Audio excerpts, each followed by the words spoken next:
Aww, kitty. It's a little kitty.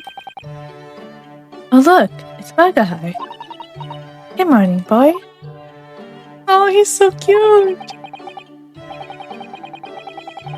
That must be some sort of tiny door for cats to use.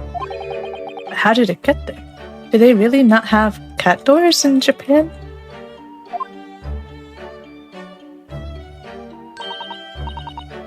Well then, everyone, time for breakfast. Oh, wonderful. Let me help you, Iris. He is killing me. It would indeed be a fine day to die. Alright, it's time to start case 5, which means we're almost at the end of the first game in the Greatest Attorney Chronicles. Soon we'll be done with the Greatest Attorney Adventures. Oh, I'm excited. Hey guys, welcome back, it's Light. And it's time for us to move on to episode 5. The Adventure of the Unspeakable Story. Oh, let's do it. I wonder what this one's going to be about. I wonder what's going to happen. Sound of the... What is that? What is that? Baskervilles? It's coming! I couldn't read that. Holmes's cry pierced through the thick wall of fog around us. Wisps of vapor flowed over the pistol as I cocked it, and I waited, breathlessly, in the stillness. What? The silence lasted for what seemed an eternity, until, at last, it appeared. It? Wait, isn't that a From the horse? shadows of the cloud, an enormous beast sprang out upon us. Or not? What is A that? hound it was, but not such a hound as any mortal has ever seen. Huh. Its eyes glowed with a smoldering glare. The whole of its ox-sized body was outlined in white-hot flames. Okay. Its rumbling pant and hideous howl, so terrified was I that I began to tremble with fear. Look well, Wilson, Sholmes declared, gazing upon the mystical beast. For this is the diabolical hound of the Baskervilles. It was Baskervilles. Okay. I didn't, fully read it when it appeared. That's interesting. I wonder. It's like case 2. It's like a red herring. Because the snake was like a red herring. Our first 2 months in London passed by in a flash. And that disconcerting courtroom experience we were first thrown into on the day we arrived in this country, and in Saseki-san's terrible ordeal that had followed closely behind, we had emerged victorious. Yeah, take that, Mr. Litterer. However, there then came an abrupt end to our opportunities to appear in court. What? Why? Which was hardly surprising, of course. Why? What? Since I was nothing more than an amateur, an unknown student of law from a faraway land. Yeah, but you won twice against the, what's his name? The, what do you call him? The Reaper. So shouldn't that add to his reputation or something? So life in our little office was very quiet. That is, until it was shattered one day by that fateful telegram. Telegram? 15th of April, 9:13 a.m. in Naruto's legal consultancy. Jeez. That's cute. Knock, knock, knock. Who's there? Knock, knock. Who's there? Who knows? Who knows who? That morning, I was woken by the unreserved knocking on the door by the telegram boy. But after he'd gone, Sato-san's behavior became very obviously strange. What? What happened? Sato-san? Yes! Oh. Is it time to leave for court already? Let me see, what case is it today? I don't think I'm scheduled to defend anyone at the moment, am I? Oh, no, of course not. How silly of me. But I think Iris said she would make us breakfast this morning. So shall we go down to Mr. Sholmes' suite? Yes! Also, why is it such a mess? Look at the desk. Oops. I skipped that by accident. Iris makes the most delicious breakfast food. She does, doesn't she? And once our bellies are full, we can leave for court in fitting form. We don't have a scheduling for court. What's going on? Let me see. What case is it today? Is she okay? Here we go again. Is she doing alright? Telegram. So, what was it about? The telegram that was delivered this morning, I mean. Oh, a telegram? I don't know what you're talking about. What?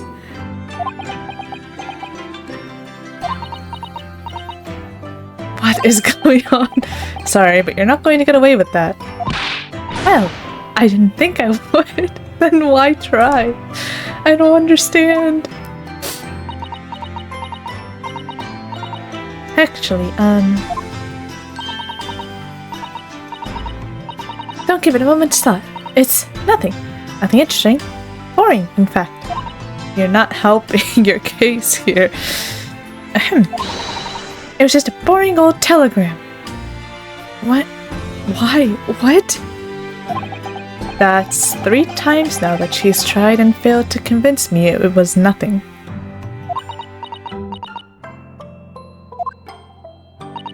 I promise that I'll tell you about it at some point. Alright, I understand. It's so suspicious. What? I suppose Sasaki-san will have arrived back in Japan by now, won't he? Yes, I should think so. He left immediately after that terrible ordeal. Which would mean he should have completed the voyage already, or be just a few days away. A fortnight ago, we had that very long telegram from him. Do you remember? Complaining of seasickness. Aww. But by and large, it seems the voyage has been going well. Is something wrong, Naruhodo-san? I was just wondering, what might have become of Sasaki-san had he stayed in London? That's all. Oh yeah, the whole curse. You mean, as regards Lord Van Zieks, the Reaper? Yes, I can't help wondering if seasickness would have paled into insignificance in that case. The Reaper. Oh no, I'm so scared. What is it they say? That no one who stands in the dock can be saved from the Reaper, right?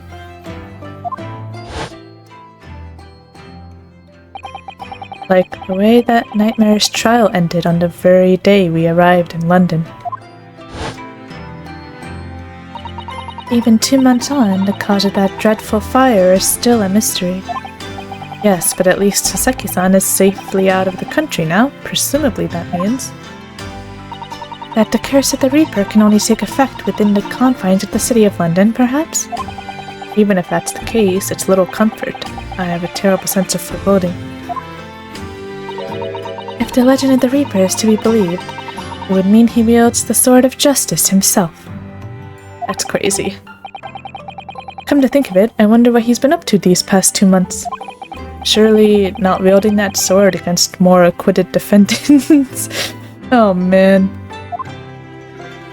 No, I don't think so. Apparently, Lord Van Zieks hasn't appeared in court once since our last encounter. I knew it, he's only going to the cases where Naruhodo is in. That's crazy. Oh? Yes. Since Sasaki-san's trial, he's withdrawn from judicial service again, it seems. I wonder why, though. Is he testing, Ryunosuke, or is he just having fun? I don't know. Really? Just like before, when he wasn't seen in court at all for several years. Does this have something to do with that mission of Kazuma's or whatever? So it's just been me who's had to face him in his recent spate of trials, then? Just my luck. I wonder if luck doesn't come into it. Sorry? What was that? Oh, nothing. Never mind.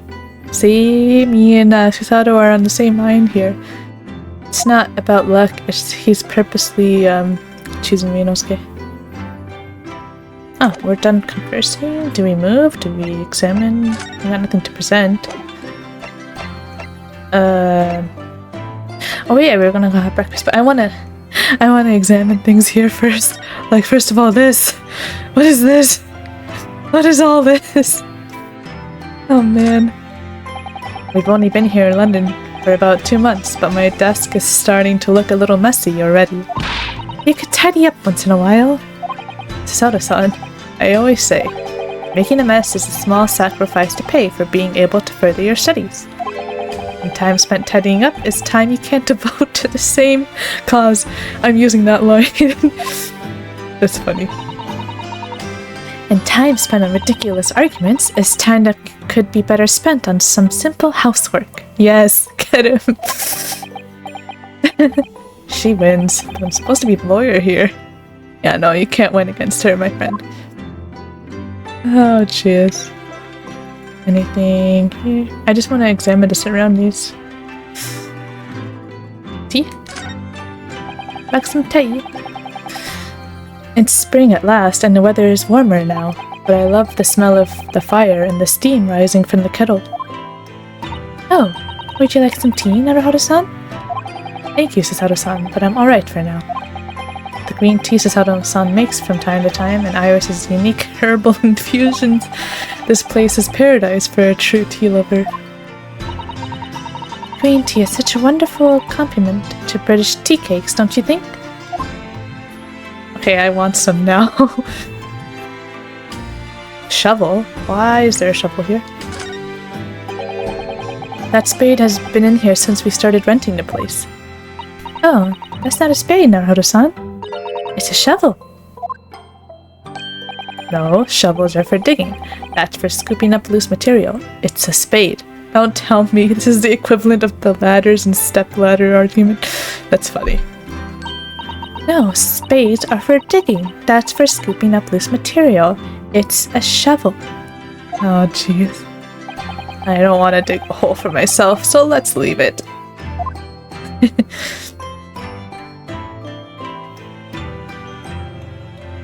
What's over here?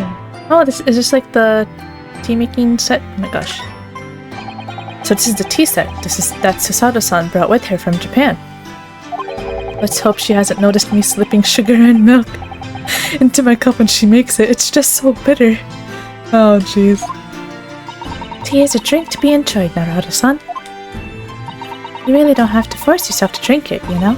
I don't like to see you screw up your face, so. Of course she knows. She knows everything. Oh, is this her desk? Look at the difference. That's so funny. Ah, this must be the telegram. Let's see. Ah! No! You mustn't look at that. Not under any circumstances. Alright, I won't. What the heck is it about? I'm sorry, Naruhodo-san, but you can be very mischievous at times. Put the telegram away if you don't want people looking at it. Well, she's expecting you to respect her privacy, okay? It's funny. I love, look at the cloth, it's so cute. It has like little cherry blossoms. Or like little flowers or whatever. We were rather lucky to find that old aquarium left behind here. Prawns we put in there are doing rather well, and the anemones too. It's a wonderful invention, isn't it? The sea, behind glass, inside your room. Another example of Great Britain's greatness. Having to clean it out and change the water isn't so great though, is it? Dude.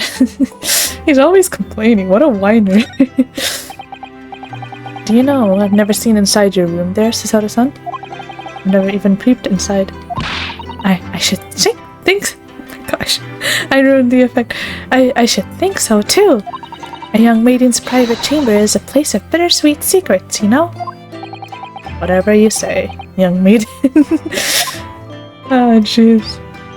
Okay, I think we're done here. Let's get out of here and go eat some breakfast with Iris. Alright.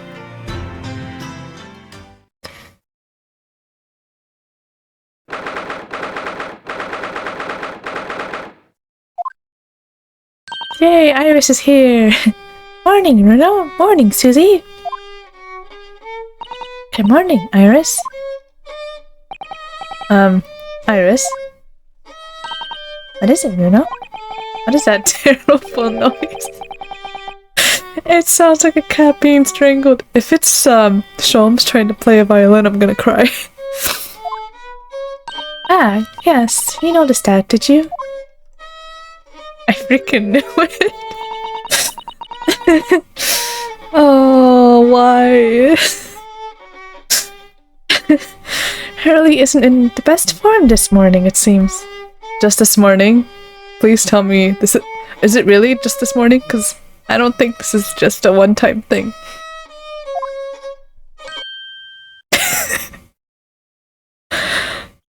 Aw, he's so dejected. I'm sorry. Hello. Hello, Mr. Sholmes. Good morning. Look at his face. Good morning. To die, perhaps. Something happened, Mr. Sholmes? You look miserable, and the way you were playing the violin before, let's just say, leaves some room to be desired, you know? My analytical mind is dead. Music is dead. The world is dead. He's so dramatic. Why? Damn this bleached existence! What's going on? That's all it is, my dear fellow. Nothing of consequence. Oops. I'm afraid I don't understand. Well, Iris, isn't it time we ate? Jeez. Some dry toast and insipid coffee for me, if it's not too much trouble. Oh, jeez. Aw, kitty. It's a little kitty. Oh, look, it's Magahai. Good morning, boy. Oh, he's so cute. That must be some sort of tiny door for cats to use. But how did it get there? Do they really not have cat doors in Japan?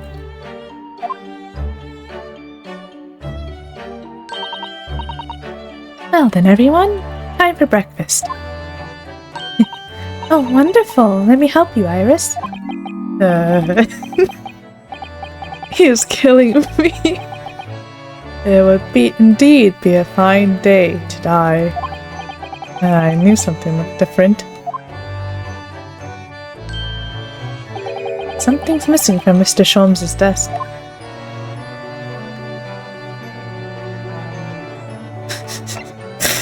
Oh boy, alright. Let's talk. Wanting to die. You seem to be very unhappy this morning, Mr. Sholmes. What's happened? Oh my gosh. It used to be the case that in my hands, this violin sung like the dawn chorus. Its mellescent tones would make flowers bloom. It would. But now, the muses are unamused with me. Goddesses of music have thrown me over. Whatever do you mean, Mr. Sholmes? For hours I have bowed, for days even. For the night I have endeavored, to no avail. That sound, that tone, is lost. That brilliant, clear, unwavering tone. Gone forever! No more recitals of unbridled emotion! Well, you haven't been practicing much lately, have you, Hurley? Oh, he's so dejected, I feel bad. Don't worry, I'm sure it'll come back to you in time. Oh my gosh. Heed my words, Mr. Naruto. The goddesses of the arts are fickle. One day they bestow genius on a man. The next, they mercifully withdraw it. Oh, dear. Why is this happening to me? If they take the turn I have for the violin from me, what is left, for pity's sake? What is left? Okay. Deduction, perhaps? Isn't that what you're known for? Oh, jeez. Poor guy. Mr. Sholmes, I don't like to pry, but your desk looks rather empty today. Ah, well done, Mrs. Otto. Your observational skills do you credit. Oh, no, Mr. Sholmes. They pale into insignificance when compared to yours. You'd struggle not to notice, wouldn't you? You mean Hurley's great analytoscope? That's at Windy Banks now. Sorry, it's at a Windy Bank. That's funny. No, Windy Banks, the pawnbrokery. What? You mean you've pawned that enormous machine of yours? Has some considerable value, you see, by undeservingly. Disguise, please. But isn't it a very important machine for your work? I do wish you had consulted us if your situation had become so desperate.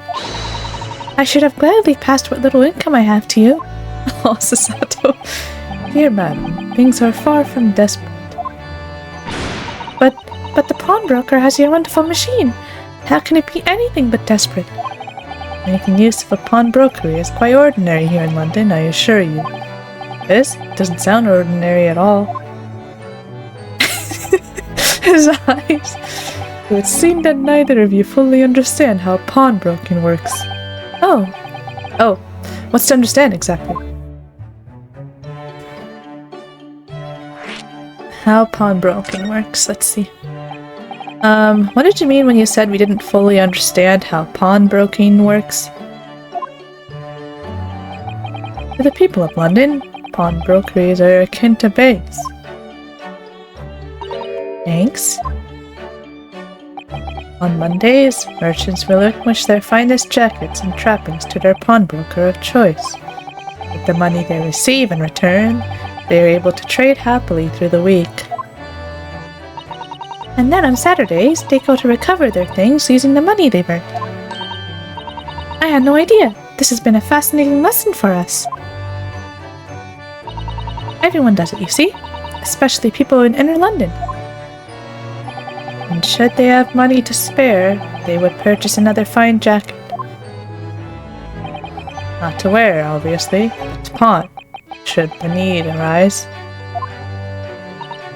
Oh, how ingenious.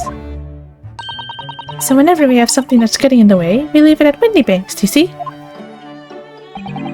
Pawnbrokery can be thought of as an extremely secure vault. I would have thought that even pawnbrokers are different here in Great Britain. Of course, you have to watch Hurley with it. Sometimes he pawns things he really shouldn't. Don't you, Hurley? This guy, he's not really in a talking mood today, huh? Why does it matter? The world is dead to me now. Oh, jeez.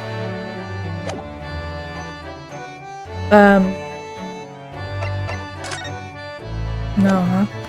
I don't think we move. Do I examine, I guess? Oh wait, talk to her, of course. Wagahai. Mr. Natsume's cat seems to have settled into his new home, then. Oh, yes, and I've become very attached to little Waggy. Oh, that's a cute nickname. It appears previous owner is completely forgotten to him. Cats are unfeeling creatures, their meows as empty as the heart of the muses. This guy. If Mr. Natsume had no intention of taking Waggy back to Japan, I wonder why he kept him in the first place. I expect he would have taken him if he could. But pets are strictly forbidden aboard steamships in our experience. And for good reason. Terrible things can happen if the rules of passage are not obeyed. Aw, poor Cosmo. Well, I don't mind, because Waggy is adorable. Yes, he really is. Oh yes, what about the door? I don't remember seeing that tiny thing in the main door before. Where did that come from? Oh, you noticed? You are observant, Bruno. Look, I use this. It's my latest invention. Oh, jeez. What? What is that? I call it the cat flapomat. That's cute. Gosh, a machine for making doors just for cats? That's right. It can make a cat flap for a little furry friend like Waggy in seconds.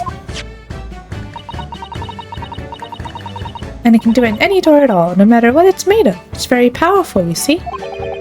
Wouldn't it have been quicker just to make the cat flap rather than making the machine to make the cat flap? Inosuke, you just don't get it. Well, yes, maybe, but now I can make cat flaps anywhere I like. Why would you need more than one cat flap? Why would you need to make them anywhere you like? How many cats are you planning to make cat flaps for? Oh, I think it's wonderful. You must make one for us in the door of our office upstairs, Iris. She really knows how to come up with unconventional inventions, this girl. Hehehe. Oh, jeez. Oh? Oh, what was that? Wakahi? What is going on? Oh my goodness. Someone's an unhappy cat. What is going on? What was that? Oh no! Oh guys, tangled up in your— no! In your violin! I think he thinks it's a toy. No! What's he doing to it? Oh dear, Mr. Sholmes' precious violin. Oh, this poor guy can't catch a break. Oh man. Why should I care? What? I shouldn't be surprised. Oh my jeez. If the cat is a more accomplished musician than I now. Oh my gosh. That's just so sad. Mr. Sholmes really is in poor spirits, isn't he? Well anyway, I'll put it back where it lives, shall I, Hurley? Out of the cat's reach, if possible. Maybe we should assess the damage. Oh.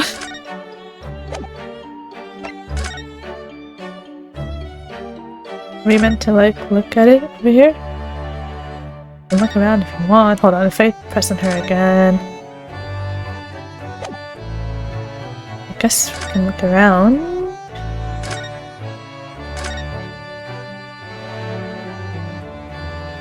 Oh wait, assess the damage. I guess he meant look at the violin. Let's see. So this is the violin, is it? Oh my gosh. It says Stradivarius. Are the finest violins in the world, made by the renowned Italian luthier Antonio Stradivari. Oh, I see. It doesn't really look like anything special to me. You better have said that in your head. I happened upon it covered in dust, languishing in a pawn shop down a nondescript back alley. The broker had no idea of its value, so I was able to purchase it for a mere 55 shillings. How honorable of you. And, until today, it has been my faithful companion in every great Pangani-inspired performance I have made. I ask you, is there a reason to live in a world devoid of music? To tolerate this blanched existence? No! There is none. This poor guy. Oh man. Mr. Sholmes? What, dear madam, what? My thoughts are preoccupied with fancies of release from this dull routine. Well, it's about the violin. It looks very different to normal, don't you think?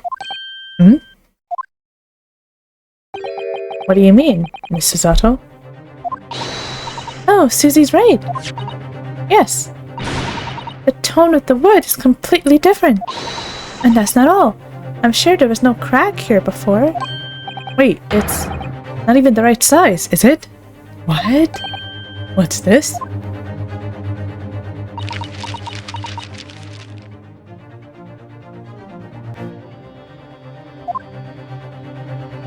I'm terribly sorry to have to tell you this, Mr. Sholmes, but that instrument isn't a violin at all.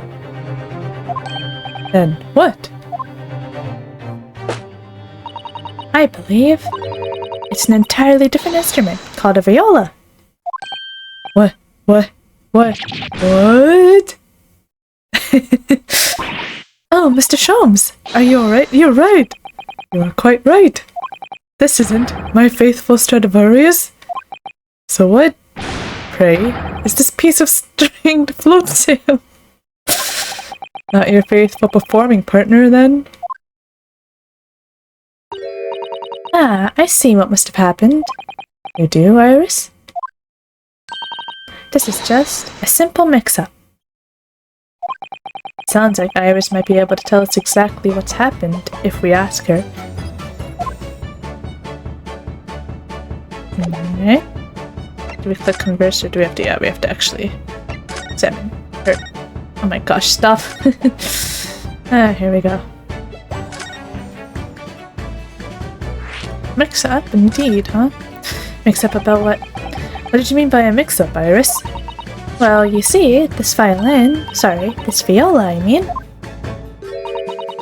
was at Windybanks until last week. At the pawnbroker's? Not Mr.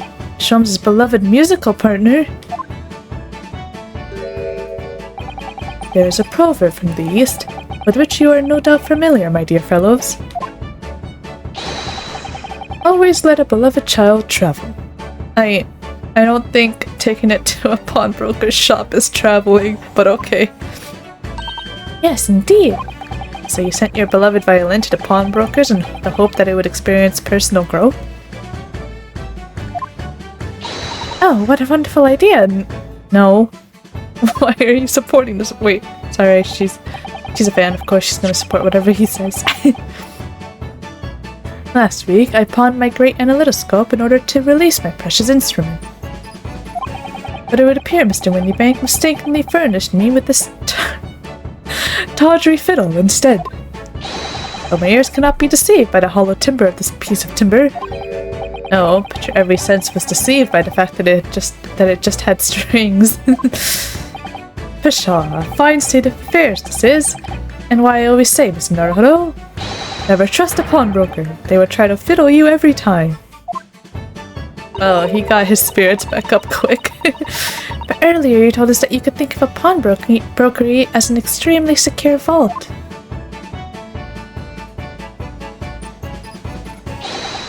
Come, Miss Naruto. Dilly-dallying will get you nowhere. Sorry? Crunching your toast with that vacant aspect, fessing your coffee so obtusely. Are you not a little embarrassed by your own conduct, considering the urgency with which we are faced? I love this guy.